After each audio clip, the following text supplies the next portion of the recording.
All right. Well, we should be live now. Nice. So, All right. All right. Hopefully people How you guys will be doing joining. If anybody's listening, there's a little bit of an echo, but we can hopefully get past that. So, All right. Yeah. well, I guess I'll start off. Like, first of all, it's good to see you guys. I kind of put this thing together, so thanks for joining us. Yeah. Great to see you guys. Yeah. Got about 25 hours left of our Kickstarter SIGNA, so that's kind of what's on our minds right now. So we're really trying. Yeah. to Congratulations, guys. It's awesome. It's a great book, and it funded. It's great. Thanks. We're gonna stay on right through to the end. We're gonna be live streaming right through till the end. Yeah. This is the marathon. Yeah. We're filibustering. So, question for you guys: like, obviously, you guys doing a sci-fi project together is like a no-brainer. Like, it just makes a lot of sense. Did you guys ever debate doing something that wasn't sci-fi as a creator?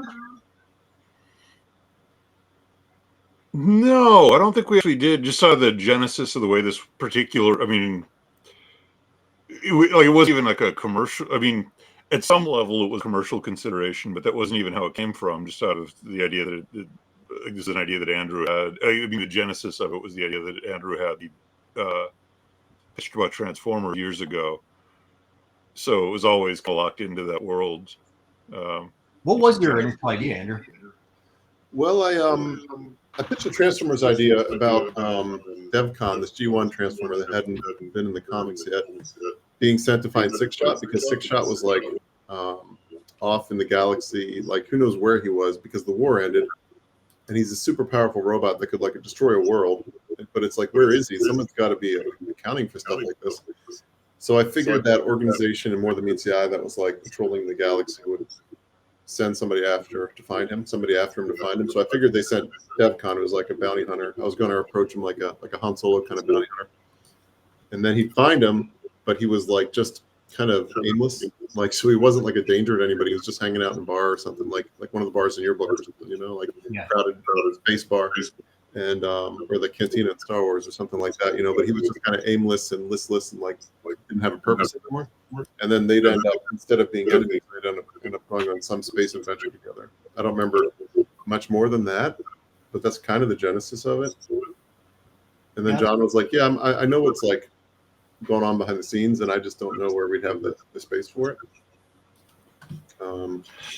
Yeah, I think there was a like Six Shot hadn't been in the comics, but I think he was going to appear in More Than Meets the Eye already. Now, yeah, I mean, we've talked about this like a million times. This is like the first time I'm remembering that, but I think that was what the deal was he was already like that part of it was already kind of locked in somewhere.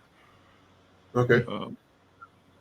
Well, I see we have some watchers. If anybody wants to ask questions while we're talking, feel free, especially if it's about our work and everything. Yeah. Yeah, I thought one thing I really liked what you guys did is that there's a real sense of history to that world already. I like that you have these kind of scavengers, but then there's been this war in the past. I thought that was really cool. Like, I think in the main character too, like her story, what we've seen. Like, I think you guys did a great job of making like a fun first issue that also hints at like this bigger world. How much? So it's 6 issues, right? The first arc, right, John? I mean, at least one 6-issue arc, but we have ideas for after that. Yeah. You have a rough idea of how many you would do? How many series? I don't know. I mean, we know where the story is going. I actually don't know how long it would necessarily take to get there, to be honest. I don't know what you do, Andrew. Like, I don't. Well, in my mind, I could see the story taking like a trilogy of. Someone chimed in, by the way, that they think Six Shot was last seen in Devastation, but not sure. Did it open more than in Last Light? Yeah, I don't recall. I'm trying to remember. But to answer your question, I could see it being in a nice, clean trilogy, and then after that, it would be left to the place that could really go somewhere different if we want to. Yeah. I mean, we've talked about ideas of where to go after that. So, I mean, how about you? Do you have plans for Killlock going forward? Kind of the same thing. Like, I think I want to do these 3 series will be kind of the end of the current era, and then I've been toying with the idea that I always really fascinated by, because of the fact that they're robots and they live for so long, to jump like 1,000 years in the future and see where they are. Like, that's something like, whether it's like Transformers or Gandalf or whatever, you're told these characters are so old But what if you saw them then, and then you literally jump like 1,000 years into the future or a million years? You know, I think that could be pretty interesting. But Yeah, that was one thing that I always thought there was plenty of room for in Transformers. You know, they've been fighting for like millions of years. There's so many stories that could be told over that time. I don't know if anyone's done it, but I always thought like there was a story to be told of someone who just, 4 million years of nonstop war. That seems like the PTSD would be. Oh yeah, Like we've dealt with some of that. I know we did some, but it is pretty amazing to think about fighting for that long. yep. It's almost unfathomable. You know, it's like humans can't really comprehend that. Yeah. Paul just asked if every series will kick off with a Kickstarter. So John, maybe you're better for that answer. I don't know. It's a good. We're not that far. I don't know. We're not that far into it. Probably. I mean, it seems like a good idea to get the word out. But I don't know. I guess we have to see how things. And then there's another question I think that'd be good for you too, John, because you're more on the back end. Yeah. The like hardcover that's up on Kickstarter will not be going to traditional comic book distribution. I mean, there's a store level, so stores can buy them from the Kickstarter, but that's the only place that's going to be available. But the actual 6 issues, the 100% the plan is to have it go to comic book stores, like regular old copies without any extras.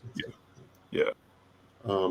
So, Livio, one thing I wanted to talk to you a little bit about was I remember the first time I heard about your Killock idea. We were sitting at this bar in Tokyo that we liked, this high-rise bar overlooking the city. Long table was actually the one in Lost in Translation, but you were telling me your idea, and it sounded like this really cool idea about this sci-fi robot world where universe where they're all connected, and if one died, they all would, and all this kind of stuff. And that was a few years before it actually came out and came together, and we know what that's like. But I just didn't know if you could talk a little bit about your process, like how you came up with these 4 characters and what your inspiration was, or what the first gem of the idea was, and like how it all came together. Yeah, like the initial idea I had was just having characters from very different walks of life that would never normally be in the same room together, have to protect each other. And so the idea of them being linked, that was like a very early on idea. And then after that, it was figuring out like how many of them should there be, I thought 3 was kind of too little, 5 was like too much. So I thought 4 felt like just unwieldy enough of a group where they would really have to like work to get along. And then from there, it was like the actual like characters came together pretty quick, or at least like the archetypes. I wanted this kind of moral but violent soldier against the kind of very intelligent but kind of morally shady engineer, and then an addict, like kind of a street level person, and then a kid just thrown in. That felt like a lot of like rich storytelling could happen from there, hopefully. And then like the writing's so good. Had you done a lot of like writing before? Like, I mean, I did creative writing for fun. Like I really enjoyed doing that. I think it was just kind of like studying far better writers and kind of learning as much as I could and like trying my hand at it, And I think I worked on the first series for like 3 or 4 years before it got published, like a lot of just, cranking away at it and like around my other Transformers work and hoping people would like it, Yeah, it's kind of where we're at. Yeah, we went back and forth for years. When did you start? Like, when did you have the initial concept, but when did it shift from Transformers to an original sci-fi thing? How many years ago? Do you remember, John? No. I muted myself in an effort to get rid of the echo, but yeah, that's a good idea. When I'm talking, you can mute it, I guess. Yes. Yeah. Yeah. It was back before I came back to IDW when we started talking about it. Oh, so it's been a while, yeah. Yeah. It was a very different version of it then as well, though. Like that's I mean, I guess we could actually there were 5 pages that Andrew drew for this sort of previous version that was way more Star Warsy. I mean, I guess we've kind of talked about it a bunch if you've been following us everywhere that we've talked about it. But the by that point it sort of mutated into this. Andrew and I talking to each other and thinking like, hey, Star Wars. After the Empire's defeated, I bet that'd be really a crazy time. It's weird they've never done any media in that era, Well, it was a very different world back then because Wow. Yeah. there's quite a bit of media set in that time period. Have you guys shared those pages anywhere? What's that? Have you shared those first 5 pages anywhere? Well, we can announce right now our next stretch goal. Is it our next one? The next stretch goal after the one that's up there now. We've got 2 short stories coming in at $15,200 or something because I had a number in the title for my story. But if we pass that, if we hit 1,600, we can. This should be going up before the end of the live stream, maybe. That's If not, awesome. That's a great. later. But we have a digital bundle that's going to be a stretch for everybody. That will have a what's it going to have? It's going to have a PDF. We'll have the black and white art for issue 1 next to the script for issue 1 and the original pitch stuff, the original art from that from the previous version, as well as an MP3 of Andrew's theme song, SIGNA. So we're excited about that. That's amazing. You heard it here first. That's Yes. amazing. That's very cool. Well, you did a theme song? Well, sort of. I had a musical track that like I've done a lot of recording over the years for my own stuff and little side projects and music projects and stuff. And I had this one thing I thought might fit for the trailer, which we didn't use for the trailer, but John's like, hey, why don't we release that as like an extra? So I mean, that's great. Why not? I love stuff like that. That's really cool. Yeah. Now, how different are those first 5 pages? Just a completely different concept, characters, everything? No, there's some of the same designs. Like the main character's design was used, but it was kind of a different. It was a different character. Yeah. So there's one character that's pretty much like gender swapped. There had been this female like alien character because we had more aliens and more of like a intergalactic universe kind of a thing. Yeah. And but we reused some of the names, some of the costumes and stuff. You know how it is. It's like now something like Star Wars comes along. You know, Lucas's first ideas were so much different than what we got. Over time, you rewrite and you rewrite. It's just you figure it out. But some things stay, some things don't. But it was like an action-packed scene with some bounty hunters and some intergalactic security forces and things. And that's cool. Now I love seeing alternate versions and early drafts. That's great. Now your design work on this, Andrew, I really thought like there was a lot I liked. I mean, I thought the big wide shots were amazing. The scale on the ships was great. The characters' masks I thought were really cool and distinct. Was there any inspiration behind that? Yeah, well, I wanted each one to have like a unique one because I wanted it to be very practical in the sense like when you watch something like Star Wars again, it's like a space fantasy. You know, it's like they get outside in an asteroid and they're just like might have a little oxygen mask on, but that's the most you'll ever see. You know, you never see them in like spacesuits and stuff. Rarely. But I wanted ours to be like if they're flying around space in ships, you know, there's going to be times where they might have to exit the ship or they might get blasted out of the ship. So they want to have protection and stuff. So I wanted to make sure they have full body covering and stuff. I wanted each one to have like a unique helmet. That's and great. I didn't want to do like the Western thing necessarily. I wanted to look at inspiration of like industrial era. Like I was looking at early military, like test pilots and things like World War I kind of era. I was looking at like what people would wear in mines and things and like early like deep sea divers. And I was kind of looking at that kind of inspiration. I wanted it to look like a lived in industrial from like some different time because ours takes place in a time where like society's collapsed and a lot of this stuff, they don't have a lot of resources. So they're kind of like making use of stuff that's been around before. So I wanted it to look like you weren't quite sure what time period it was from. That's great. Yeah. And then it's interesting too, because like I did a lot of that too with like the world building because I'm really interested in like collapsed like kind of societies, I guess you'd say, or like structures in the world. Like I know we've talked before. You've seen Skyfall, like Gunkanjima or Hashima Island, where they go to the one part that abandoned island off the coast of Japan. Is interesting to me. You know, like for people who don't know. It was like bought by Mitsubishi in the late 1800s, and then it was like a coal mining place. But what's really interesting about it is like in the early 1900s, it was the first place in the world that had high-rise concrete structures. So it had like 7-8-story buildings. They had movie theaters. They had schools. It was the most densely populated place in the world for a while. And then when petroleum took over, like they abandoned the coal mine, and now it's just like this abandoned weird city island place. It's almost like a abandoned city state or something, but it's really interesting. I've always been fascinated by like that kind of decaying, once great, now decaying kind of thing. Yeah. And I like off the coast of Peru too, there are these huge industrial facilities from like the industrial age where they harvested bat guano for like for energy and stuff. And you'll go by there in a boat, and it's just these big hulking like metal structures that look like half parts of bridges or something. But so that kind of stuff is what I was thinking about when I was building like the world, because for various reasons it's kind of in a state of decay and it's been abandoned, and all that kind of stuff was in my mind.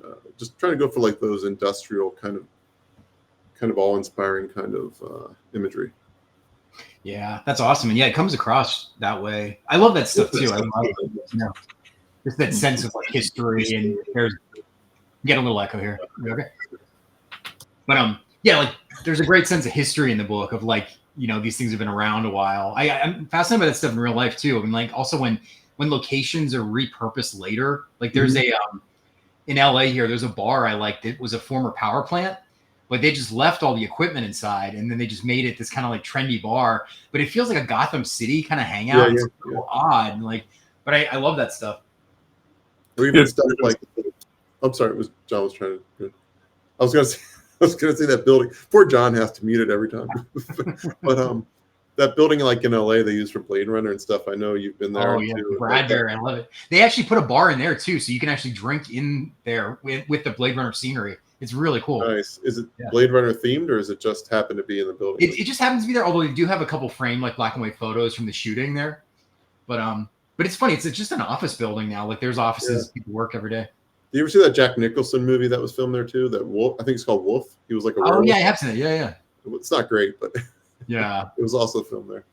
Yeah. But anyway, John, were you trying to jump in there? Oh yeah, well I heard I mean bat guano. I'm not gonna not bring up a bat guano anecdote, but you guys are talking Skyfall and then the bat guano thing. Dr. No, the novel was about bat guano. In the movie, they turned it into a nuclear reactor, but in the novel, it was about harvesting bat guano because it was super important to fertilizer, right? Like it was like they needed that for fertilizer, and it wasn't until they as I understand it, we literally could not support the population of the planet Earth we have now without artificial fertilizers. Like there just wouldn't be enough farming with that. The guy that developed that is also the guy that developed nerve gas in World War I, and also the gas that was used in concentration camps. Wow. So like one of those like everything good and everything bad all at once, or if you like people existing, it's good. But the population, the fact that the population didn't collapse in the 1800s. I was just listening to a podcast about that. I think he might have also won like a Pulitzer or something. It's kind of like the guy who invented dynamite, the Nobel Prize and all that kind of stuff. It's like, yeah, one of those. Just making chemistry. Some of it turned out good, some of it didn't. It's all about chemistry. But anyway, like we're happy to take questions if anybody has any. Otherwise, we'll just keep on jabbing. You guys, really, any kind of dropping, any kind of animal dropping, doesn't have to be bats. Can you guys say how far along you are in the series? We're currently working on the second issue, so the first issue is all done. Yeah. I mean, not to say we might not do some last minute edits and things, but it's in the pretty much in the can. It's pretty much ready to go. So that's cool. Currently working on the second issue. We got it scripted, and I'm drawing it. Nice. Are we going to get to see more flashbacks of what went down? You don't have to spoil it if that's. Yeah, I think we will see more. I think issue 2 is really mostly. I don't think there's any flashbacks in issue 2, right? It's kind of straight ahead, but we'll definitely get more pieces of the history and of what happened. I think issue 3 is going to have a bit of that, a bit of what happened, what people think happened, and where it's going to take our characters. That's a cool idea. So not everyone's not aware of what exactly went down. Well, I mean, it's like anything. There is the prevailing story of what happened, and other people or other forms of sentience might have different opinions about what happened. Oh, interesting. Yeah, the war was 100 years ago, right? Yeah. Okay. Yeah, that's true. I mean, 100 years ago from now, there's a lot of unknowns. Yeah. Yeah, and it's funny. Even when we were growing up, like at least from I think we're all closer to the same age. That like World War II was our grandparents, or whatever. Like there are people that remembered that stuff, but they're gone. Like that's 80 years ago. Like you sort of have this. It's not a lot of time, but it also is enough time that stuff disappears or whatever. Again, it tied back into Star Wars. It's not going to be everybody forgetting the Jedi existed in 16 years, but that was a little weird. Yeah. Well, no, but it's also, I mean, to be fair to Star Wars, like the idea is they're far out. The Jedi never went there, and it was probably always. Yeah. But yeah. But so like, yeah, I mean, our universe, our quote unquote universe we're creating is kind of like a bit disconnected too. It's not like everybody's living in different places trying to scrape by. So people probably hear different things. People have experienced different things. Our main character saw something as a child that, when you think about it, she was a child, experienced something traumatic like most comic book characters do. And she's probably not 100% sure if what she saw really is what happened, especially if a lot of people don't want to believe that she saw what she saw. Yeah. So that's part of it too. So that might be a little bit of an unreliable narrator. Might have to wait and find out if everything played out exactly as she saw it. That's cool. When did you come up with the actual title SIGNA? That wasn't that long ago. Like we've been through a few different titles, and every time we had a title that we really liked, we'd realize that like it had been used somewhere else, or some like video game would come out using that name or something. So yeah, and not in one of there's ways, like obviously there's gonna be stuff that like carries over, but there's a bunch of stuff where it was like, oh, there's a big thing we didn't read that everybody else in the world knows. Like that word and we don't, or whatever. I worry about that all the time, that you create something and then there's some manga book or some anime you've never heard of that has something similar. That keeps me up at night. And then also the thing that scares me is hopefully we all go bigger in our careers. The people that will sue you for things that are absolutely like unrelated. I was talking to somebody at Blizzard who they got sued on StarCraft by the company that makes Star Wagons, which like the movie trailer Star Wagons. Those names are completely different. The product is different, but they still got sued. Like, so I mean, I know like James Cameron was saying he got sued on Avatar like dozens of times, and yeah, so that's the kind of stuff that's pretty scary. But, oh yeah, for sure. Yeah, like anybody sees something come along that they think they can get a piece of, and they go for it. But I was even at like C2E2. I think I texted John about this. I was sitting there and I had a poster. I had prints out for SIGNA for anybody who took part in the Kickstarter. By the way, we have a Kickstarter going. Got about 24 hours left. And I just had it said SIGNA, and these two guys walked by and they kind of like pointed at it and they said SIGNA and kind of chuckled. I'm like, what is funny? I almost wanted to go after them and be like, hey, I'm just curious. What was funny? Like, was it like an inside joke? Did it sound like something else? Or is there something else out there we don't know about? Yeah. So, full on Pesci, like, what is this? Is it a clown? Yeah. What's funny? What's music? Yeah, I could have taken that approach too. But, no, but it's been really cool. Like we've shown it to some people, and like I was really nervous to get it out in front of people, that people were just going to hate it and stuff. I don't know. I'm always self-conscious like that, but we've shown it to some creators like yourself and some other people, and everybody's been really supportive so far. And that might just be because they're our friends, but no, it's legitimately good. Yeah. And also I think it's like I think these days too, people want new things to read. They want characters they haven't seen before, Mm-hmm. Like I'm way more likely to read a new idea these days than just read an existing character. That's just my taste is kind of different now.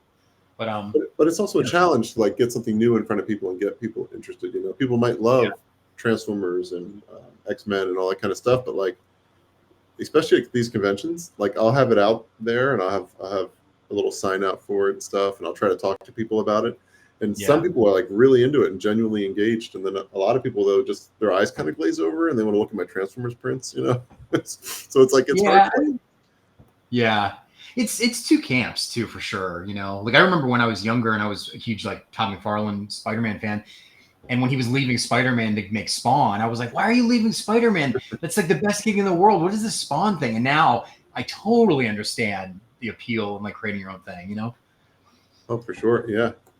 But I think we've all three of us benefited from something like Transformers because it's sort of like the sci-fi pedigree of working on that and then doing your own sci-fi thing. It's like you go in with an existing kind of following, and also you have a little bit more authority of like having worked in a sci-fi world, you know? Yeah.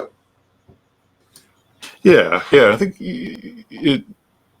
I mean, yeah. Sorry. You know what? I thought I had something to add there. I don't. You're right. I agree. As far as like what you were saying earlier, like why did we decide to go sci-fi? I don't know if it wasn't so much that we're like, oh, people know us from Transformers, let's take advantage of that. It was more like kind of where the story took us, you know? Yeah. Like the ideas we had, and it just kind of came along naturally. And we're both into sci-fi and stuff. I mean, we were constantly referring to like old books that we got in the 80s about like big hardcover books about painted visions of what the universe might look like out there that we haven't explored yet, and like like you know, big books about the cosmos and things, and like to Star Wars, to Star Trek, to you know, Babylon 5, or you know, more serious hard sci-fi books that we've read and stuff. So we did talk a lot about that stuff, and that really influences us as we went along. Plus, you know, all the movies we've seen. And sci-fi is my favorite genre for sure, because it's like you can do anything with it. Like, you know, in a sci-fi universe, you can go to a planet that has a primitive, low technology civilization, whereas you can't do that in like Lord of the Rings. You can't just have a spaceship show up. It just doesn't work the other way around, you know. Right. But I think with sci-fi, it's like anything you want to incorporate. I mean, horses walking on a Star Destroyer. You can put in whatever you want, you know? Yeah. I mean, you can do time travel. You can do, you know, warp things or whatever. You know, alternate dimensions, or like you said, I mean, you can have superheroes in a sci-fi. You can have all kinds of stuff. Yeah. I suppose if you're doing like like a crime book or something, you know, you need to have crime in there or criminals or something. If you're doing science fiction, you can have crime in there and you can have criminals. You know what I mean? Like it's just so encompassing of everything. There's right. Like, you know, if you want to do like a Western, there's a million sci-fi Westerns, you know, like that's awesome. Like Blade Runner is like a hard-boiled noir detective sort of thing set in sci-fi. Yeah, for sure. You can. It's almost like taking Shakespeare. You can put that in all sorts of different contexts, but sci-fi is the context you can put all sorts of things into. Yeah. I'm also fascinated with science fiction, like good science fiction, where the verisimilitude, or like when you make it believable. I don't know why that's so rewarding, but kind of when you see a sci-fi movie where, you know, a ship's engine's firing, they add like warnings to that, like, you know, making that world feel so real. There's something like really thrilling about that, you know. It's a good word. It's a word that I always have in my mind when I'm trying to draw this kind of stuff, like giving things a certain verisimilitude. It's hard to say, verisimilitude. I read it more than I say it, but like it's definitely that sense of realism and believability that you want to like. Even like that's another thing too that like influences me is when you look at like model makers, like those old ILM model makers, like Lauren Peterson and stuff. Like when they talk about, you know, if you want to give scale to something, put a ladder on it or put a little door on it, you know, and that gives a sense of like how big it's going to be. And you know, if you know a person's going to go in there, the rest of this thing is going to be huge. So I definitely take those kind of cues, almost like model making when I'm building like a building hanging off of a cliff or something, or some old ruined gigantic structure. You probably saw it too, but Adam Savage, he does a lot of YouTube videos about Star Wars and everything. He had a really funny metaphor for the difference between Star Trek and Star Wars. He said the metaphor is, in Star Trek, you have 4 windows and they're all lit. In Star Wars, you have 4 windows and one of them is burnt out. And like a rust stain. Like, that's so funny, but that's like just the universe, you know? Yeah, for sure. Yeah. I was watching one of his videos recently about like the leftover props and costumes they have from C-3PO.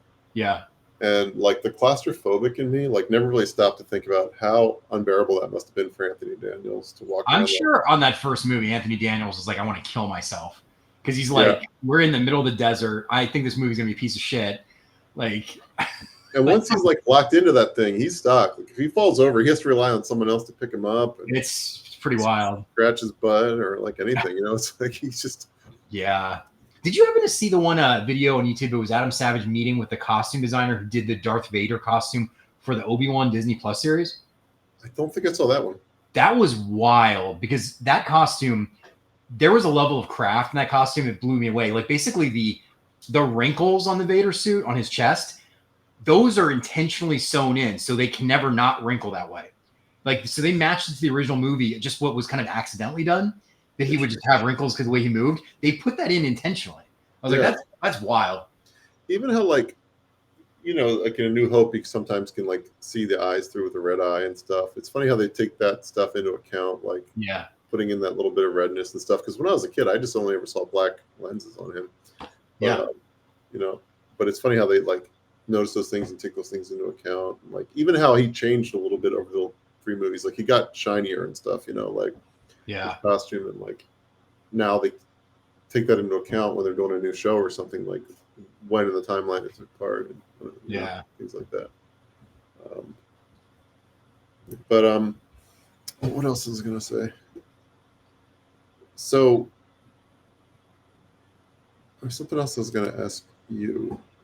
Are you currently working on anything like now, or it's nothing you can talk about? Are you pursuing more ideas? Or I'm working on 2 creator-owned things right now. I can't really talk about it, but one of them is like a World War II sci-fi kind of thing. So that's about halfway done. That's the current thing I'm working most of the time on right now. Okay. Yeah, this has taken up most of our time, obviously, and John's got a full-time job, so yeah, it's consuming, man. Making your own thing is definitely consuming. Mm-hmm. Well, thanks, Paul. Paul just said he loves it. Sweet. And he said when they got the final RoboCop costume on set, they had to give everyone a day off, so Weller could get used to it. Oh, that's funny. Yeah, I bet. That's what happens when I get dressed every day. I have to take a day to get That's why you only have the clothes on every other day. I've always wondered that. Half of our calls, I'm just sitting here naked. But so what other shows are you doing this year, Livio? Do you have any conventions to promote or anything? Yeah, I'm doing Phoenix Comic-Con at the end of this month, and then I'm working with Whatnot SMZ Comics for San Diego Comic-Con, but not having a table. Then I'm going to do New York and maybe Tokyo. We'll see. And LA Comic-Con. But what about you? Well, next week I'm going to Switzerland for Fantasy Basel, which is supposed to be the biggest I mean, I don't know how this compares to Angoulême, that month-long festival in France, but for like a one-day weekend Comic-Con, they say it's the biggest one in mainland Europe. So I've been wanting to do that for a while. So I'm going to be going there. I might do San Diego. Yeah. I'm signed on for Dragon Con in August, I think. Yeah. What else am I doing? I'm doing a signing at my local comic shop in June. Yeah. Hopefully New York, hopefully Tokyo. Yeah. Might do San Diego. That's cool. This year, but I don't think I have a table. I think I just go maybe promote our book and stuff. Yeah. What about you, John? Are you going to be on any conventions? Or? Yeah, I think San Diego is probably the only one left this year. I was at WonderCon briefly, but we'll be at San Diego. I won't have a table or anything. Pug doesn't have a table, but we'll have some panels. Presumably, they actually haven't announced the panels for San Diego yet, so I was speaking prematurely. The plan is Pug will have some panels, and hopefully we'll be talking SIGNA. Definitely the plan is to be talking SIGNA on one of them, but you never know, I guess. Is there a release date yet? Or are you allowed to share that publicly? For SIGNA? For SIGNA. No, I mean the Kickstarter should be out by like end of summer. I mean the comic's done. It's just going to be dealing with printing and putting in back matter and stuff, and assuming we hit the stretch goals, the store at the new Bros stories. That's awesome. So, Are you both writing the prose story, or did I saw something like that online? yeah, we're each writing one, so you can. That's cool. Yeah. You get I'm to excited. It's like one of the funny. I mean, one of the funny things about SIGNA is everybody who is working on it has professionally written comics. So like me, Andrew, Rhonda Pattison, and Chris Murray. Nice. All of us have, so plenty of space for other people to come in and write stuff. So I'm excited to see what Andrew does. Yeah, that's fun. That's fun. Can you say what your stories are, like a rough idea of what you're covering? Well, mine's going to be sort of like the ground level view of what happened, like when the war happened 100 years ago. So give a little more context into that, and then, but it's going to be from like a ground level, real person point of view. So they don't know that much more than we do, but like, than the reader does. But yeah, it'll give a sense of like what it was like and what happened, as far as like the war on Earth. Yeah, and then mine's gonna be set. It's like within a year or two of where the story picks up, but it'll be sort of showing a little bit more of the world. And in the beginning of the story, our main character, or one of our main characters, Ket Navora, she's teamed up with this group of freelancers as well. They're like sort of scavenger bounty hunter types, or maybe bounty hunter isn't the right word, but like scavenger or mercenary types, I guess is a better way to put it. And we're going to see them, like, kind of what they do when they're not in the beginning of SIGNA, like when they're not entering this epic story. A little bit of their lives. That's cool. How long are your stories aiming to be? As long as it takes. Yeah. I mean, is it like a 5-pager short, or is it? I think of the longest, right? I mean, yeah, it'll be a couple pages. Yeah, I guess I'm not even sure that's going to translate to like comic book pages. I don't know. Yeah, like a couple pages of a novel, right? Like, I mean, like these won't be like novellas. They're not going to be like 100-pagers or something. It's it'll be a short piece, more than like a single page prose story that you'd find in a golden age comic book. Sure. Less than Infinite Jest, somewhere in between the two. Fair. We have a question from Paul. Is all art by Andrew, or will there be any inking support? So far it's all by me. I mean, the plan is that I'll do it all. Like I'm just used to inking myself from all my time at IDW and everything, working with IDW.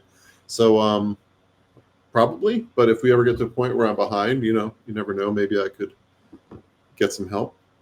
Yeah. make it look better. I don't know. Well, our comic about living computers, they have these computers now. You can just type into it like a SIGNA page in the style of Andrew Griffith, and I think it'll make it. I think that's how it works, right? God, what Is that how it's done now? All right. Oh God. Oh wait, I could do that, couldn't I? No, I'm just kidding. I saw a comment online. This guy was like, "AI is great. Finally, I can have all my ideas realized. I don't have to pay artists with their high horses." It's like, I think you're missing the plot, my friend.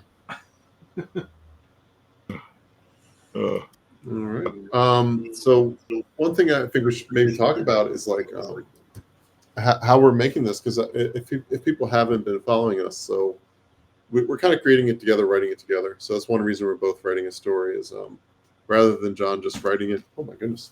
Rather than just John writing it, me drawing it, like we've been co-plotting it together, and then like John will kind of sit down and put the script together, and then I'll do the drawing. So, each one of those takes about the same time, scripting and drawing. Yeah, no. Well, it's also like that. Even that's not exactly how we're doing it. I mean, like we're plotting the thing out together, and then I'll write a plot, and we'll go back and forth on that, and edit it. Yeah. And, there'll be a lot of back and forth there. But you're actually drawing it from a plot, not a script. True. And Livio and I worked like that on at least a few projects, right? We did that too. Yeah, I like that. I like that system a lot. That way you can kind of fine tune things and figure out if you need more space or less space.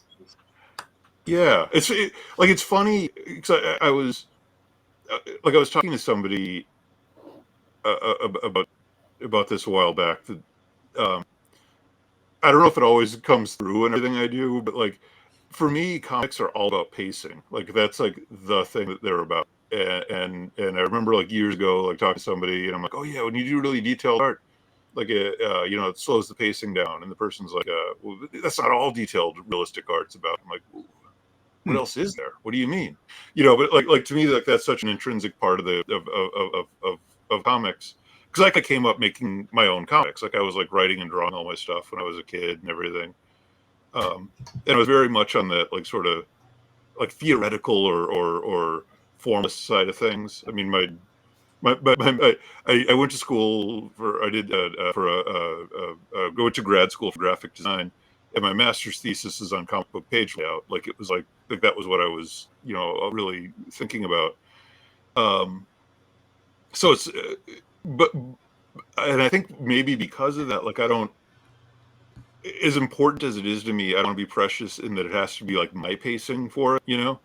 Yeah. So I would rather have like you guys structuring the thing in a way that works for you guys, and then like putting dialogue over that as opposed to like trying to fight somebody, as opposed to being that guy that you were just talking about, that like, oh, the artist is the one that's making my ideas come to life. Why are they complaining about anything? Yeah. Like that's not how I approach any of that stuff. It's the show is everybody together. Like the author, like on any of the stuff on RIE or Punishment or any stuff we did, like the author, like it isn't me illustrated by somebody else. The author is the writer and artist.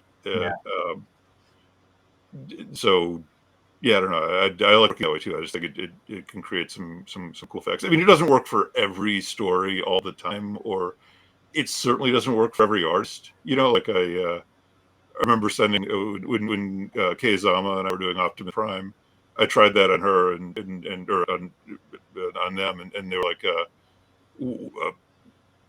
"What? Write a script? What have you done? Like this isn't what I'm doing." Okay, all right. I heard, I won't name names, but I heard about one artist that the writer had to send him the names of all the characters that were going to be on the next page. And then the page after that, he couldn't actually just get a script. It was like, these 5 characters are on this page. Like he just had to work that way, which seems insane to me. But wait, what? Yeah, I'm not sure I understood that. Basically, he, as far as I understand it, the writer I talked to had to give the artist a list of characters that are on the next page. So these 5 characters. And then I think it was like separate from the script, but he had to know that first. And then he would only draw that page. And then it was the same process for the next page after. It was some really weird, yeah. Huh. To like from the other side of it, as an artist, like I've worked with some newer writers who kind of have to have some things pointed out to them sometimes. Like they might have like a group of characters, and they'll say like, this person's standing here on this side looking towards this person, and then this person's behind them, and this, and then the next panel they'll have dialogue, but like it'll need to be told in an entirely like different order, so they couldn't have been in that position to have it read well. And then the next page, like they'd be flipped around again, and it's like I have to explain. You should probably kind of try to visualize where everyone's going to be before, because in a comic book page, you have to read the dialogue in the right order, left to right.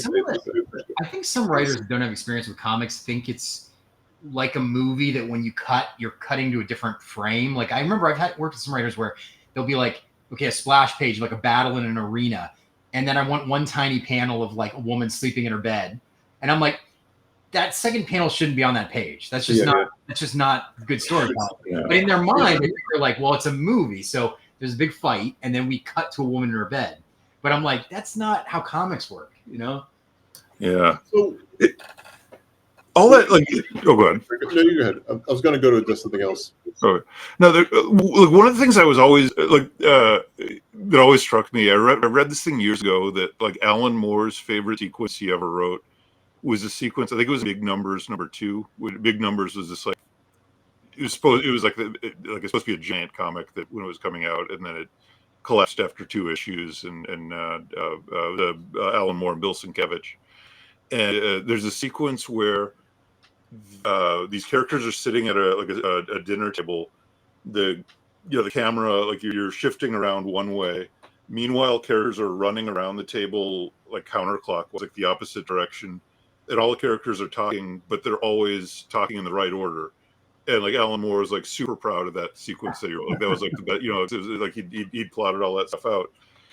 And like that's one of those things that's like that's really interesting, like as a writer, like just as a pure writer, which I mean Alan Moore drew some stuff, so he understands visuals to some degree. I mean, he certainly understands visuals, I guess, but like, he's somebody that's known for overwriting these panel descriptions and putting in a ton of information. And I think with both Eddie Campbell and what's his name, Dave Gibbons on From Hell and Watchmen. I remember the story with Eddie Campbell anyway. Like his wife would like highlight the parts of the script that Eddie Campbell actually had to read to draw the comics. He wouldn't have to read the rest of it. But like. That's really interesting to think about things that way. At the same time, Bill Sienkiewicz quit after that, and the comic never came out. And he as I understand, it was like not only quit, but like almost. I mean, it was like emotionally difficult for him. So there's like, okay, like there are definitely parts of it as a writer where like I am not going to sit there and try to tell you where these characters go. Like yeah. And I don't just be like good luck, but I mean. Like you're like the person drawing is the one that's sitting there at the table, making the page work. So if that guy can't be on the left, I don't care. You know what I mean? Like that's not important to me. What's important to me is that he's where he needs to be for the story to happen and for you to be able to draw it. And I'm sure both you guys are probably sitting there like, yeah, you're terrible at this, John. Like you're off. Right. It's sort of like that You've ruined. I've been Bill Sienkiewicz and all these things for so many times. It's sort of like that thing like you hear about between directors and cinematographers when like the cinematographer's like, don't tell me how to frame my shot, while meanwhile the director might want a certain, but other directors know to step back and let them do their thing. And, that kind of thing. Yeah, collaboration is interesting. I mean, it really is like personalities have to click, and this director cinematographer, that whole relationship is really like I know like The Godfather is like a fascinating story because like Coppola's DP like didn't really respect him on the first movie. But then the first movie was like this masterpiece. Mm-hmm. So in the second movie, they operated on this like mutual respect. I mean, that's a really interesting. Yeah. Have you guys ever seen the script for Watchmen? By the way, have you ever read that? The what? Sorry. The script that Alan Moore wrote for Watchmen. No. It's in the Absolute Watchmen like hardcover, but it is wild. I mean, like the description on the first panel in Watchmen, right? The button is like this much text of what he wants to see. Oh wow! I mean, it is like it's pretty insane. Sounds like a James Ryan script. Well, yeah. But like even funnier than that though, if I'm remembering it right, like aren't all of his panel descriptions in all caps, and then his like dialogue is in mixed case or something? Yeah, like it's so. Something like it looks like a Mad Men type thing. Like like angry tweets. I'm not sure if Paul is quizzing us right now on the 5 C's of cinematography. Oh, I don't know. What are they, Paul? Yeah, you tell us. One thing I was going to say too, like, so you guys did that one issue, like the side story of RID, where with all the time travel shenanigans with the ship and everything. That one issue that was super complex. Oh yeah, that was. What crazy. Was that like working that out? I mean, was it like a Marvel style? How much did you have over the control of the layout, or John, did you script it out? Like, did you just wing it? What did you do? Like, because that was a really interesting, complex issue. I remember I went to IDW to show John layouts in person. Oh, really? The only time I've ever done that, because I was like, am I getting this? Because I'm terrible at math, and I was like, am I just understanding the basic, framework of it? But yeah. Yeah, I do. In my defense, I do remember like saying to you in the beginning of it, "Hey, are you up for doing something pretty crazy? Will you do like is this okay with you?" And it was I remember, yeah. It was the same thing with the Wheeljack issue of RID that Brendan Cahill drew. I like at one point Brendan said something to me like. It's actually easier for me to draw a lot of panels on a page because you don't need to put as much stuff in each panel. You can just, you don't fill the background on it. I'm like, oh, that's interesting. Hey, would you be up for doing a whole issue that's nothing but 16 panel pages or splash pages? I love I love when comics take that like I remember Eric Larson did a really cool Savage Dragon issue that was all splash pages. Oh yeah, I I love that remember that. issue. Like it's like a huge fight scene, right? But then you also have like a quiet moment of a guy who died in his like jail cell, but it was still a splash page. But I thought that was really cool. Have you seen his newest issues of the book? I have, yeah. They're splashing in a different way. I cannot believe what that book is like today. Yeah. I was talking to one of his cover artists at C2E2, and he was like, yeah. He's like, he went to whatever the edge is, like he went to it and just kept on going. Like that, did we not? Like I was talking to Chris Ryle about that. That like every few years I pick up like there'll be a few comics that like I keep drifting off from, you know, and I keep going back to, and I'm like, why did I ever not read? You know, like why did I stop reading Usagi Yojimbo for a few years? This is great. It's just as good now as it was then. And Savage Dragon is one that I keep going back to every few years. Unlike every other one, every time I pick up Savage Dragon, I have no idea what's going on anymore. I don't know what reality they're in. I don't know who Dragon is anymore. Is it still the sun? Is it the other, you know, whatever? And then the last one was like issue, I forget what it was, like 200 or something. It was like it was a big number issue, and like the first one I picked up in like I don't know 5 or 6 years probably, maybe longer. And I was just like, oh shit, this is a sex comic now. Yeah, I think some stores carry it in their adult book section, like polybagged, like sealed up. Like, it is so wild what that book became, because it started off as like, I mean, I always had a bit of that to it, but it was like pretty serious kind of drama, like cop drama, and then it went to outer space, and then it went into wherever it is now. Well, hey, when you have a creator-owned book, you can do whatever you want. Like, speaking of which, Paul had some things to say. I want to get to that, but speaking of which, like in your book, did you have any like reservations or give any thought to like the language in it and the adult level of language that you have in it? Because that's something we went back and forth a bit about. Yeah, I really did. And I actually, as I get older now too, I don't know if I would do that on another project, but at the time I was like, let me, especially it's really the Artisan who's the really kind of vulgar one. And I was like, well, I want to write a character with absolutely no filter that would say the worst possible things to people. And I thought that was an interesting opening for a book. And I thought it kind of humanized that character and broke it out of the sci-fi kind of tropes, you know, because it's like, you just don't really see characters talk that way that often. But I mean, it depends. Like there's less swearing in the second one too, you know, when new characters come in, it really is like the contrast of like, what I liked about it was that character could say just the most insulting, awful stuff, and then he would be in a room with characters that are just completely respectful, you know. So I like that. The contrast was really fun to me. I mean, the Artisan literally like says and does things in front of a kid you should never do. That's kind of you sent me the PDF before it came out. Like I was reading it on a plane, like flying over the Atlantic or something, and like that his little sadistic moment in the beginning really kind of stuck with me there. I was like, man, that sucks. Like that's Well, I wanted because I initially too, I was like, is anyone going to read this past the first like 4 pages? You know, so I wanted to have a pretty, hopefully, kind of gripping opening scene. Yeah, it catches your attention. Paul was saying that 5 C's were a book, and then he says, do you have any reference recommendations for wannabe creators? Do you guys have anything? Man, there's a lot. God. I have some to recommend. I just want to double check that it's the right person's book I'm thinking of. I mean, I can tell you while you're typing it in. One thing I've gotten a lot of information out of is audio commentaries from directors you like. I mean, I love working while you listen to that in the background. It's like you're reading a free film class on storytelling, on design, on editing, everything. So Ridley Scott, Coppola, Fincher, they all do really, really good commentaries. I've learned a lot. I know he's commentaries are great. Sorry. What were you saying, Andrew? Sorry. I was just saying in general, like storytelling, like it applies to movies and comics too. Yeah, audio commentaries are great. I was just echoing what he said, literally echoing. I know he's a persona non grata in the world now, but Joss Whedon's commentaries I always thought were really good. Like I think his commentary on Avengers 2 is better than the movie. Like just out of like explaining why stuff happens in there or sort of the theory of that stuff. Have you ever heard?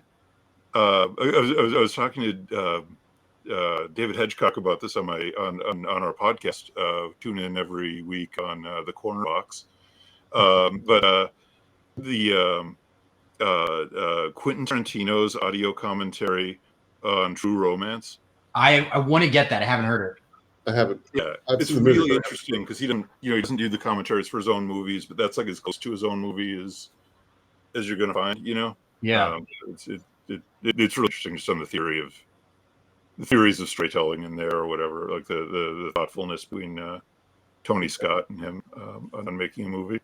That's As cool. far as the question about reference books, so getting back to that, like some books that I read when I was first getting into this. So like I did like the cover contests and stuff, and I was starting to get work like inking and filling in on some pages. But like I'm like, man, I really don't know what I'm doing. I should learn about making comics, like really, So I got a number of books. I think it was Klaus Janson who wrote them, like DC Guide to Penciling, DC Guide to Storytelling, DC Guide to Inking. Yeah, And I that was remember really it good and informative. Yeah. Yeah, actually, when I was doing that master's thesis, I was talking about, that's actually one of the books that I referenced in there. Like, there's a bunch of like how-to books about, and this is, I mean, I guess it's like 25 years old or 20 years old or something now, but like, there's a lot of comic reference books, and they're usually so specific to a certain type of comic, like how to draw manga or like how to draw comics the Marvel way. It's very much about how to draw 70s Marvel. Yeah, that was like my Bible as a kid. Me too. Yeah. But the Klaus stuff, I think it's like he's such a good storyteller that there's just a lot of the stuff that he talks about in there is universally applicable to telling stories in comics. I saw speaking of that Marvel book, I saw Neil Gaiman say something really funny about it one time. The one section it's like it shows how two different ways to draw a fight scene. One is like the exciting Marvel way, and one is the boring way. Neil Gaiman was like, those boring pages look like Watchmen. Oh, dude, I was going to tell you guys, one other audio commentary I like that's just kind of funny is The Limey. Have you ever seen that movie? The Steven Soderbergh movie? Yes, with Terrence Stamp. Yeah. The commentary is great because it's Steven Soderbergh and the writer just kind of crapping on each other, but real. Like he'll be like, yeah, I remember you wrote this in the script. This didn't make any sense at all, so I cut it. And Lem Dobbs is the writer. He's like, no, I put that in. That's why you shot this thing at the end. This doesn't make sense because you cut that thing earlier. But they're like serious. It's pretty funny. It is funny how like cinematography compares to comics in so many ways. Even like, I've watched commentaries before where they'll point out that like a character is flipped because of the eye line or crossing the degree line, and that's something in comics every once in a while. I have to flip something in Photoshop, and then it's like, oh shoot, the thing on his left is now on his right, so I have to fix that and that kind of thing. Yeah. Even thinking about that kind of detail. That stuff is so like, especially on Transformers, that was like Starscream's talking to somebody. So you reverse the camera and Starscream's wing is just blocking. Like, yeah. Oh my God, that stuff drives you insane. Or now some battle damage was flipped and that kind of thing. Yeah. I saw, this is kind of unrelated, but I just saw something really funny on Twitter before we hopped on that apparently no one caught this in the 30 years this movie's been out, but in The Abyss, there's apparently a scene where someone wipes the camera twice in one shot. Like the cameraman wipes the lens off twice in one shot, and no one's seen that for 30 years. And like once you see it, you're like, how the hell did this make it into the final movie? Well, yeah, it's funny the stuff you don't notice. Like someone just pointed out the day on Twitter that like Empire Strikes Back, Lando like basically changes the deal again, then he walks away, and Lando's like, this deal's getting worse all the time.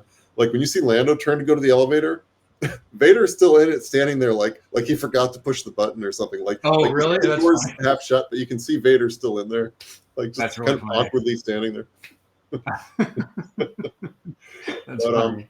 I did want to ask you too about, as far as Killock, like what were your design influences, like especially like your four main characters? Like were you trying to, because people ask me like when I designed the mech, what was I thinking of, or why does it look so different than a Transformer and stuff? Were you trying to veer away from Transformers? Were you using other influences? Were you? Yeah, I was gonna ask you about your mech guy too.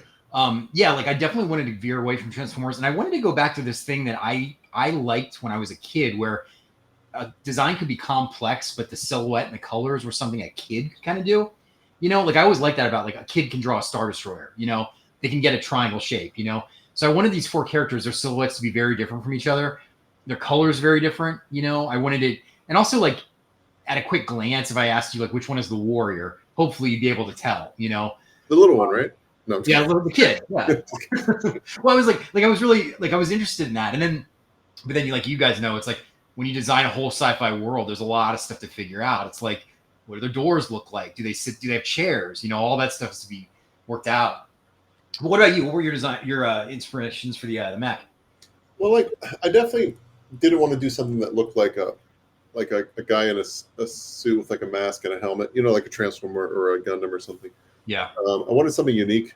And, you know, it's so hard to make something unique with so many different robots and mechas out there. No matter which way you go, it's going to kind of look like something. So, yeah, I was thinking like going a little more like asymmetrical. And again, looking at like it having some kind of practical industrial use. So I wanted it to look kind of industrial and have function, you know. But I was looking at old, like there were these old comics John and I have talked about a bunch from DC called, was it Robotech Defenders, John? That were based on a series of models. And until you pointed that out in the one conversation, I forgot that I had some of those models too. And I forgot they were connected. But it was like a 2-issue miniseries from DC Comics in the 80s. And it doesn't look like normal Robotech. It's like kind of more like Battletech designs. In fact, didn't they cross over? Yeah. All the Robotech. I think all the Robotech Defenders are first generation Battletech designs too. They were licensed for that. So that's like every Robotech design I think was licensed for Battletech. So that's something I kept in mind. And then also like just our different trips to Japan, and like you and I, you know, we'll walk through those like electronic stores and they'll have tons of like or Akihabara and stuff. And they'll have like tons of just, it's like almost like a history of mechas, you know, like in animes and stuff. Like just I've taken pictures and like thought about things I liked and didn't like over the years. And I don't know. I tried not to look like any one thing too much. Yeah. But that's some of the stuff I was thinking about. And I just did, for years we were working on this. So I did sketches, little rough, like loose, you know, silhouettes and stuff, and like trying to get a sense of what it would look like. And I just one day got to this one that I liked, you know? Yeah. And I kind of stuck with that. Yeah. Japan is really inspiring on a lot of levels. Like I know one thing I liked was when you go to Golden Guy in the bars, how they use the space because it's so tight. Mm-hmm. How much stuff they fit into the little like drawers and like shelves, and like I tried to incorporate some of that. I really like that idea too, of maximizing this little room. And you know, it's almost like when you go to an IKEA and they'll have like, this is a 10x4 room. It's like, but they have all this stuff in drawers or tucked away. Yeah. It's really interesting. I saw Paul had more comments about Battletech using Macross designs around the time Robotech was adapting Macross. Yeah. Can you guys talk about what your average like daily work schedule is like? Like, do you like working in the mornings, like wake up early? Do you work through the whole day, or do you take breaks? Well, like mine is different. Like, so I prefer to work like at night. Like my best time, I don't know why, is like midnight to 2 in the morning. Like that's when I'm in the zone. That's when I'm doing my best work. But I'm also married, so like we try to coordinate our lives a little more because she usually is asleep by that point. So if I'm up working and she's sleeping, we never see each other. So a lot of times my day is just interrupted since I make my own schedule. A lot of times I'll do my errands through the day, and then like I'll finally sit down to work around 4 or 5. And then other days I'll get up at like 9 and start drawing, and then I have lunch, then I come back to it. And it really can vary. It also depends if I'm on a tight deadline. So like this book, SIGNA, we never really had a tight deadline. So I kind of did it at my own pace when I was in the right mindset for it. Yeah. But then I took a break and I worked on Godzilla that had a tight deadline. It was entirely different. Like SIGNA, I do like a page a week. I could take my time, put everything into it. And then Godzilla, I was doing like 4 pages a week, you know, so because I had to. Yeah. So when I really have to, I can really like nail it down and set certain hours to do it. You guys probably share the same. Oh, actually, John. Yeah. What about you? Well, no, I don't know. I don't know. Mine's weird. I mean, I've got 2 kids, so that means I have to get up early in the morning. I prefer being up at night, which those 2 things intersecting cause problems. So I get up as late as I can, which is usually me hitting the snooze bar till about 6:25. Oh no! Then I'm up getting the kids out. Occasionally, I will pass back out for a few minutes before 9 once they're gone. But I'm usually trying to be up and working like 9:30 or so. Like my time splits so weirdly that I have a full-time job, but it's also not like a normal full-time job. So I'm at home, it's very,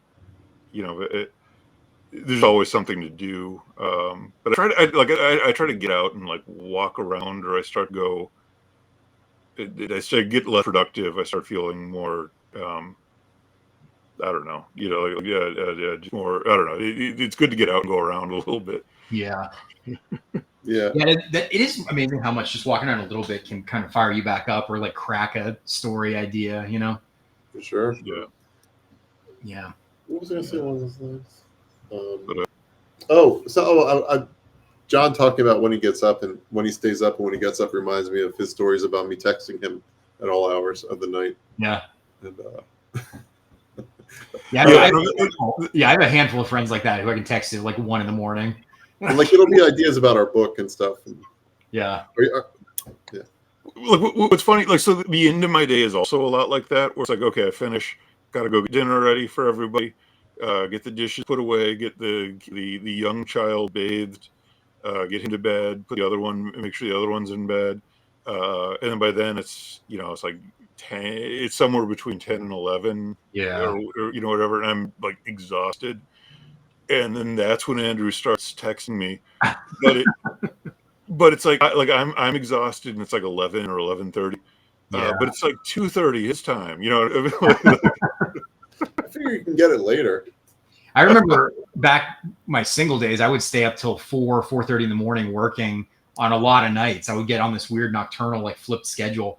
Yeah. And that was even single. That's a weird kind of not healthiest thing in the world to be like, I'll stay up till 4:30 in the morning working every night and sleep until like noon. I mean, it's a little, yeah. Yeah. Sometimes my wife will go visit her family and like she'll be away for a few weeks at a time, and I'll get into that where I'll stay up later trying to meet a deadline, and then a little bit later trying to meet a deadline, and then a little later. Before you know it, I'm staying up to like 5 in the morning and then sleeping till 11 or something. It's like it's really hard to break that pattern. Well, those hours though I find really peaceful though. The super late night hours where you're just working, like it's no disturbances really. Yeah, it is weird though. Like I'll be up working, have my light on, I look outside, my entire neighborhood is dark, and there's not a soul around that's awake, and it feels weird. It's almost like this weird isolating kind of. I remember when quarantine was happening, I was working on my balcony at the time, and I was just staying up really late on my balcony working. And one day I was like, well, what's the point? We're still quarantined. I just watched the sun come up. I just worked until the sun actually came up. And I was like, I don't think I'll ever do that again, but it's kind of a weird memory. But, yeah, when we were little, my brother and I used to like try to stay awake until the sun came up, like playing, like especially when we first got the first Nintendo set. But oh yeah, I don't know why. We're like, because my parents would tell us to go to bed and stuff. We'd always try to like sneak and be quiet. It was like a challenge or something. Yeah, we'd try to stay up all night. But. Yeah, definitely. But anyway, if anybody new has come on or anything, we still have our Kickstarter going. Yeah. What do we have? Like 24 hours, less than 24 hours. Yeah. It's for anyone who doesn't know, what is your quick elevator kind of summary for SIGNA? Like what would you describe it to people as? We both kind of have a different one. I don't know. Like, you want to go, Andrew? Oh, yeah. I'll go for it. I was trying to stall to give myself time. Oh, okay. I can go first. Yeah. So it's in the future. But in this future, 100 years ago, there had been a war. At the end of this war, the sun has wound up becoming a red giant, and this is a world where there's no like faster than light travel or whatever. So the people in this world are the grandchildren of this war that are probably going to be the last generation of humanity. Like there's the stars getting dimmer, but also growing. So yes, they're retreating into the asteroids. In that world, a young woman named Navora uncovers a mech from that war, and the mech comes alive and starts talking to her, which wasn't expected. and that mech might have might have a path out, might have a way to save the world. But the question is, save it for who? For which side, or what? Who does this machine work for? I don't know. What is its mission? No. What is yeah, is it on the side of humanity? But I don't know, what's yours? Well, I Andrew? mean, the same thing, but in different words. Like, if we really had to sum it up, like really concisely, like at its most concise, I would say for the vibe of it, it's sort of like Star Wars meets Transformers. Like, it's got robots, it's got space and ships and adventurers, and it's got some serious things, but not too serious sometimes. So it's a mixture of like adventure and some hard sci-fi. But at its core, I think it's about a young bounty hunter kind of character. We call them freelancers or like mercenaries. So she's making her way through the universe, and she comes across this basically like living robot, kind of mysterious robot thing, and they're the usual like unlucky characters that might have a chance of fixing things. Nice, that's cool. So yeah, I mean, it's sort of like we're taking a lot of our influences and a lot of ideas coming from all sorts of different places and the things that we like, and kind of mixing them up together in a big stew. Hopefully people like it. Yeah, it's a great book. Anyone who hasn't read it yet or hasn't seen it, Thanks. Yeah, really, really looking forward to getting it in front of people. And then, like we were saying earlier, like issue 2 is going to be more like introducing characters and kind of diving a little more into the world and seeing a new location. And then as we go along, there will be, like you're asking earlier, more explanation and flashbacks. And you want to reveal things slowly so people are still. Oh yeah, I was going to ask you this: like the characters that we see in the first one, is that our core, or are there still major characters yet to arrive? There's some new core characters that we haven't seen yet. Like my first like cover that I did has some characters that aren't even in the first issue. Nice. But that's more meant to like sum up like the first arc. Like the core characters. Yeah. Yeah, we haven't even got to the dog yet. Yeah. Oh yeah. We gotta have a dog. If John and I are working together, we have to have a dog. I know. I was going to ask you, how immediate was the idea of putting a dog in? Was that instantaneous? I'm trying to remember how the dog came in this one. I mean, I know where the inspiration for the look for the dog comes from. Yeah. Yeah. So I had a dog that passed away that it's named after and based on it, but I don't remember if we put it in for that reason or what. Because like we had Buster in the Transformers comic that was inspired by John's dog. Yeah. That's funny. Yeah, that's a good question. I don't remember. I mean, the dog was like the role of the dog was always the same, I think. Which makes it sound way more like that makes it sound like the dog is the one that saves the day in the end or something. But don't get your hopes up, everybody. The dog doesn't die. Flat out, don't worry about it. If the series ends, it's going to be a big red star and a dog floating around in a spacesuit. Right. There's no North Dakota governors in the book at all. So. Right.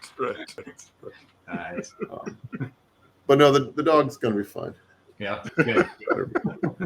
I remember years ago I pitched an idea to John about Buster. I was like, because Thundercracker lives millions of years, and like Buster's going to live what 10, 15 years. I'm like if you ever want like a tearjerker story, you should show like how quickly Buster's life would go to Thundercracker, and like, you know what I mean? It's like, but John's like, no, I don't want to go anywhere near there. So, and I get it. That would be a wild like concept of like do an issue of how they perceive time. Yeah. Like, I mean, I'm sure in their eyes, it looks like Buster's aging immediately. Like, yeah, that's wild. I think a dog's life would be like a blink in the eye of a Transformer. Yeah. Yeah. That's one of those things is like that is so, like if you really start pulling that string that becomes so world breaking for the function, for the Transformers, you know what I mean? That becomes so much like, oh yeah, these guys would not act anything like human beings. Yeah. Like there's nothing about the way they perceive the world that would be like human beings. And that was one of the things I always worried about, or like I don't know. For me, working on Transformers stuff, that's one of the things I don't think I've ever talked about. But like those things, it's like if you really start to think about this part too hard, it's super interesting. Like it isn't just destructive, but it also is completely destructive to the way that universe functions in a practical sense. You know? Yeah. Yeah, for sure. I Yeah. guess it's like that with most properties. If you stop and think about superheroes too much, you can find the flaws very easily. Anything. You peel away enough, and it just doesn't work. Yeah. Yeah. We definitely. I mean, especially this sort of stuff that, like the rise of like geek culture and stuff. Like it leads to all these things having a like tremendous amount of narrative weight placed on like a structure that was never built to support that. Yeah. Especially when you go back to the origins of those characters, why was Superman an alien? So it could be really tough. The end. That was it. Yeah. And oh yeah, that is something I've found with when you work a comic convention. People come up to you, and it requires a lot of patience to deal with them sometimes, where they'll be like, they'll tell you why Mace Windu has a purple lightsaber in canon and everything, and the actual reason is because Sam Jackson wanted a purple lightsaber, and George Lucas put no thought beyond that into it. Like that's the real answer. To take nothing away from George Lucas, but it wasn't based on some novel in the expanded universe. It was just Sam Jackson wanted a purple lightsaber, but a lot of fans refused to kind of acknowledge the realities of making this stuff. Oh yeah. Or like, I mean, Rey at the end of the last movie gets a yellow lightsaber, presumably because like the Luke Skywalker toy had a yellow lightsaber, right? I mean, like that's got to be the reason that J.J. Abrams put it in there. I don't Same know. thing, right? Like, just like Yeah. Did the original Luke Skywalker toy have a yellow? I don't remember that. Yeah. Yeah. And it came out of the wrist. Remember? Oh yeah, that I remember. Yeah. Well, yeah. I had building it like this. This woman came up to me at C2E2 and she was like, she's like, oh, my mom had all those old like Ewok toys, the original like Ewok toys and plastic toys. She's like, she wouldn't let us touch them. They were like antiques, and I'm like, I had those as a kid. Like you're talking about it like it's like tin toys from 100 years ago. But I had a server in a restaurant come up to me and some friends, and she was younger, and she eventually asked us what 9/11 was like, and I was like, oh, wow. Yeah. Was she hitting on you? I don't know. I don't think so. No, I felt that a lot more in the last couple of years, of just the sense of, maybe it's because we deal with a lot of Transformers readers that are younger, but that we are significantly older than a lot of I've had a number of people come up saying, like, they'll look through it, all this, like, oh, this stuff's so cool. My dad loves this stuff. I get that. I've been getting that a lot lately. I'm sure you guys get a lot too on Instagram and stuff. People being like, I loved your Transformers comics in middle school. So even the run that we've had, I mean, we did it together like 12 years. That's pretty incredible. Yeah. Well, I was talking to Agnes Garbowska at WonderCon, and she was she had a bunch of My Little Pony pages that she was selling, and this this adult woman comes up and is looking through them, and she's like, "Oh man, yeah, I read these when I was a kid, and I just started reading them, and they really hold up." And I'm like, "Oh my god!" Like that's like, okay, like Yeah. For sure. Yeah. The inexorable movement of time. It's social media is weird too, because it's like you sort of feel like you're keeping up with people in real life, even though, or in person rather. Like I think it was John Paul Beauvais. I was like, I think it's been a decade since I saw him, and it does not feel that way because of social media and everything. But when you really think about how long it's been since you've seen someone in person, it can be shocking. Well, someone who said they were going to be watching this tonight, and if you're there, hello, was like, we realized how long it's been since we've seen each other. And there was this one BotCon in 2009, before I even knew you guys. Like Nick Roche was there, John Paul, I think, was there. The guys who did the mosaics were there. Like it was just a huge, like Josh Burcham, I think it was. Yeah.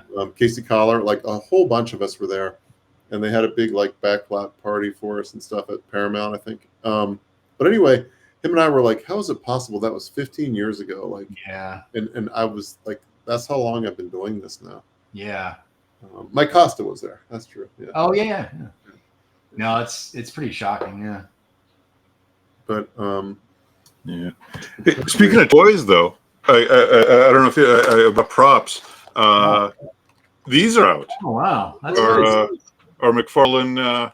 What do you call them? The page punchers. I didn't know So McFarlane's doing Transformers. I didn't even know that. Yeah. Wow. So it's this one's Optimus Prime #1, and then an issue of Lost Light. I haven't taken I literally just got these. I'm not keeping them in condition. I just haven't opened them yet. Right. Is it just those 4 characters? Yeah, these are the only ones out right now. And Cool. I this thought one's the Wheeljack one was going to have my issue. it does, but there's two. It's got Okay. 2 comics. That's cool. So yeah, it's got your cover. It was actually the Brendan Cahill issue I mentioned earlier, right? But it's your cover.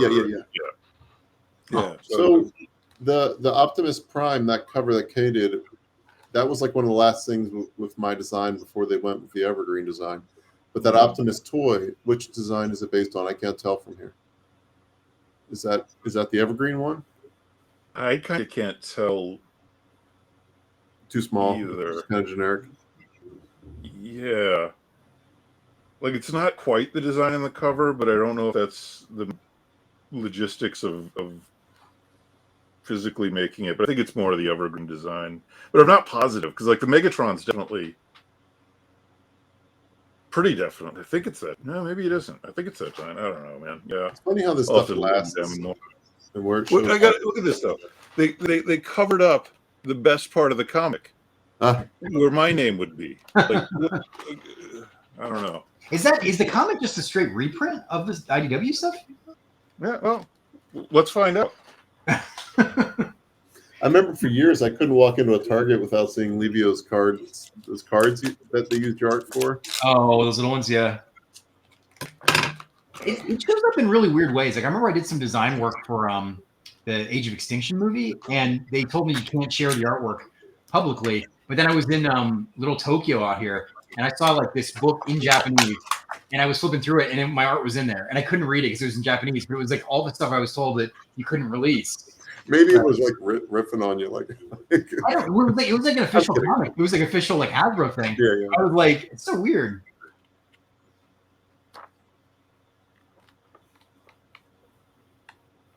Yeah, it's a straight reprint. It's just different ads, and doesn't have the IDW logo on it, but it's the same credit page and everything. Do you guys think they're? I mean, I think they will. Skybound said they're going to reprint IDW stuff at some point. Look, that's you. Oh, that's cool. Yeah. Yeah. That's what is on, guys. Oh, I'm sure that. Yeah. Comic-Con. I was at San Diego Comic-Con. I saw the Skybound panel. That was actually the first question somebody asked them was if they were going to reprint the other stuff. Oh, cool. But I'm sure that it totally makes sense for them not to do it right off the bat. Yes. Also, it totally makes sense they're doing a Kickstarter for like Real American Hero first, because that's Oh yeah. That's gonna like any of that. I mean, if they do a Kickstarter edition of the IDW stuff, I mean, I think that's all good money in the bank for them. So. Yeah, they don't owe royalties. And we'll just be collecting the royalty checks. Yeah. Although it will be good to get new books out with our stuff in it for conventions and stuff. Yeah. Remember a year ago, Livio, you were talking to me about that big like Cobra flying ship that looked like a Cobra, the base thing. The flying base at Super 7 was crowdfunding. Yeah. I just saw recently that didn't get funded. I was kind of surprised. Oh, I missed that. That's a shame. Yeah. Mm-hmm. No, their stuff is amazing. All the Hasbro Pulse stuff is just crazy. Oh, the Hasbro Pulse, yeah. Like I got the his tank and yeah. But anybody in the G.I. Joe, I was talking to John about this. I like the classified line, and recently they put out a retro Duke and a retro Scarlet, and those are like some of the best looking ones they put out yet. Nice. Is that the Optimus? Yeah, that just looks like a traditional G1 Optimus. Is it posable, John, or is it just a? Oh yeah, it's actually quite posable. Oh. Does it transform? Oh man, I wish I could pull out. Yeah, no. I was going to try to grab a truck and pretend like I was, transforming. You can't hang out with Batman, though. Nice. I think the scale's off there. My mother's name is Martha. Well, you could have done that old movie trick where Optimus rolls in front of the camera and then you pick up a truck, like right, like they did with the Hobbit sometimes in the Lord of the Rings movie. The different scales. Well, anyway, do you guys want to start to wrap this up? And Yeah. Any last thoughts to share about SIGNA? yeah, if anybody's seeing this now or seeing it later, until 9 p.m. Eastern time, I believe, on the 3rd, our Kickstarter's still going, still live until then. So if you want to support us, that's the way to do it for now. Yeah. That's at http://ki. Just rolls off the tongue. Anything you want to plug, Livio? Just working away on stuff. I guess watch social media. Hopefully be able to share more soon. But yeah, why don't we share our socials? Yeah, I'm Livio Ramondelli on Twitter, Instagram, or X, Instagram. Yeah, I'm the Jim Barber on I was going to call it Twitter.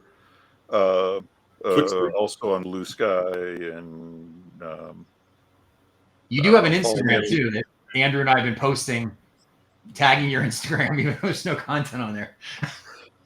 Yeah. You need to make one, man. I know. I will. Baby steps. I Pictures of your food. Your first post can be the McFarlane Transformers. Yes. All right. Yeah. Maybe it will be. Do it. Well, I'm Glove Studios, almost, Instagram, Twitter, X, whatever you want to call it, and Blue Sky, and Threads, and I'm kind of on all that kind of stuff. Instagram, yeah. So I usually go by Glove Studios. That's where you can find me. Cool. All right, guys. Great to see you as always. Yeah, you too. Thanks for taking part, everybody who watched. Yeah. Thanks, Paul. Yeah, appreciate all the questions.